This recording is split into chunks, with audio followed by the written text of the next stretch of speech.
today's top stories, Jordan opens Consulate General in Laayoune. Morocco among the first 10 countries to succeed in the challenge of vaccination against COVID-19, according to the World Health Organization. And the city of Rabat hosts a roundtable on the challenges of the Moroccan woman and COVID-19 pandemic.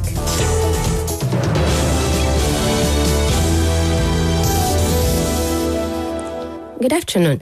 The Hashemite Kingdom of Jordan opened this morning a Consulate General in Laayoune, thus becoming the 11th country to inaugurate a diplomatic representation in the Moroccan city in just over a year.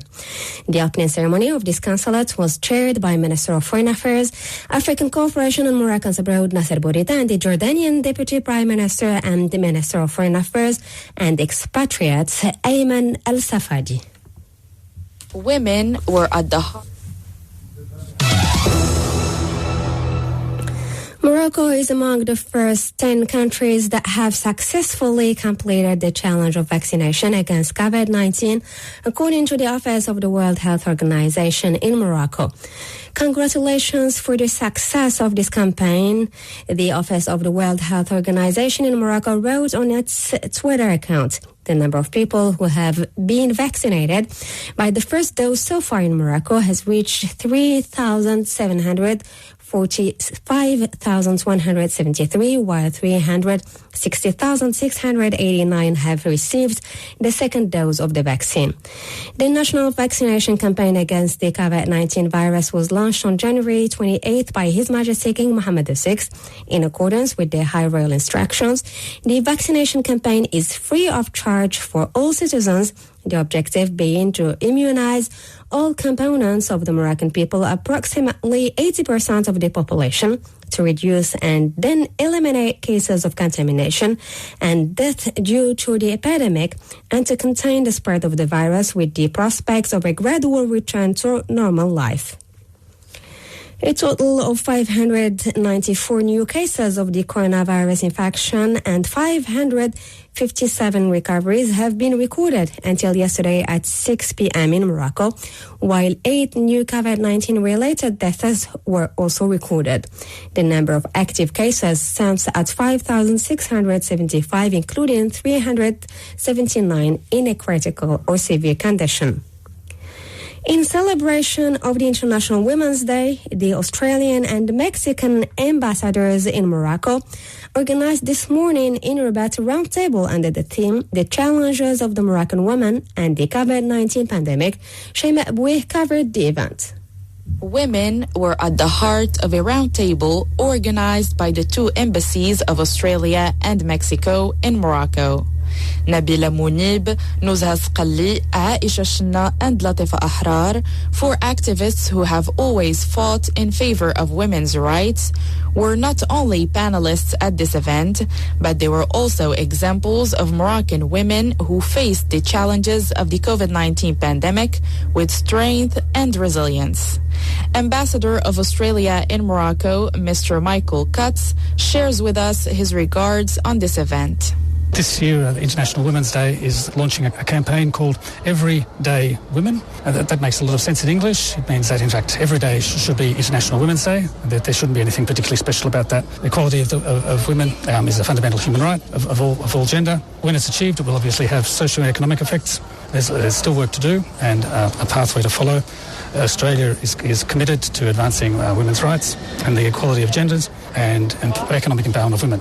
The celebration of International Women's Day is an opportunity to engage civil society and governments to guarantee women their rights and encourage them to be leaders in the political and economic sectors, as women are an essential part in national and international development. 3 new mobile applications to facilitate access to the services of Massar Information System developed by the Department of National Education with the support of the Millennium Challenge Account Morocco Agency, MCA Morocco, and the technical support of Mohammed VI Polytechnic University in Benguerir have been officially launched. Shema Abouih was present at the launching ceremony. مسار مدرس Masar Wali, and Masar Mutamadris. These are the 3 mobile applications that the Ministry of National Education has launched recently to strengthen links between the various stakeholders in the school community.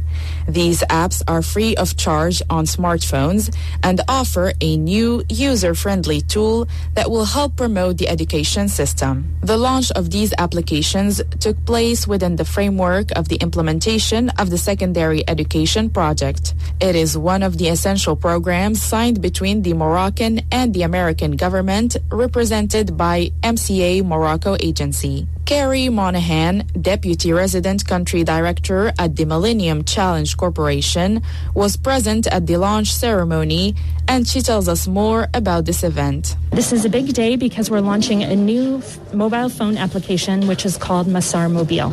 Masar Mobile is a new app for teachers, students, and parents, and it's financed by the second compact between Millennium Challenge Corporation and the Moroccan government. This is a compact of $450 million focusing on education and land productivity. With Masar Mobile, students, teachers, and also parents will be able to easily access up-to-date information about their schools, about their exams, about their grades, etc. So it's a really big milestone in the second compact between the MCC and the Moroccan government. At MCC, our mission is to reduce poverty through economic growth, and we're very excited about this project because we really know the large potential in all of the talents that are there in Moroccan youth, and we really want to tap into that potential, and we're very proud to be investing in youth through this program, and we hope that we can work with the government on a new model for secondary education to improve the quality of education and also to prepare youth for the workforce. All Moroccans wishing to benefit from the services of these mobile applications are recommended to download the Masar apps through the official website of the ministry, www.men.gov.ma. The Argan Tree, a tree specific to the Kingdom of Morocco, will be celebrated every year on May 10th as an intangible cultural heritage of humanity and ancestral source of sustainable development. The UN General Assembly has adopted by consensus the resolution proclaiming May 10th of each year as the International Argan Tree Day. This UN resolution, initiated by Morocco, was largely co-sponsored by 113 member states of the United Nations. The choice of this day is inspired by the cycle of maturation of the fruit of the argan tree. And with this, we come to the end of the news. A reminder of today's top stories.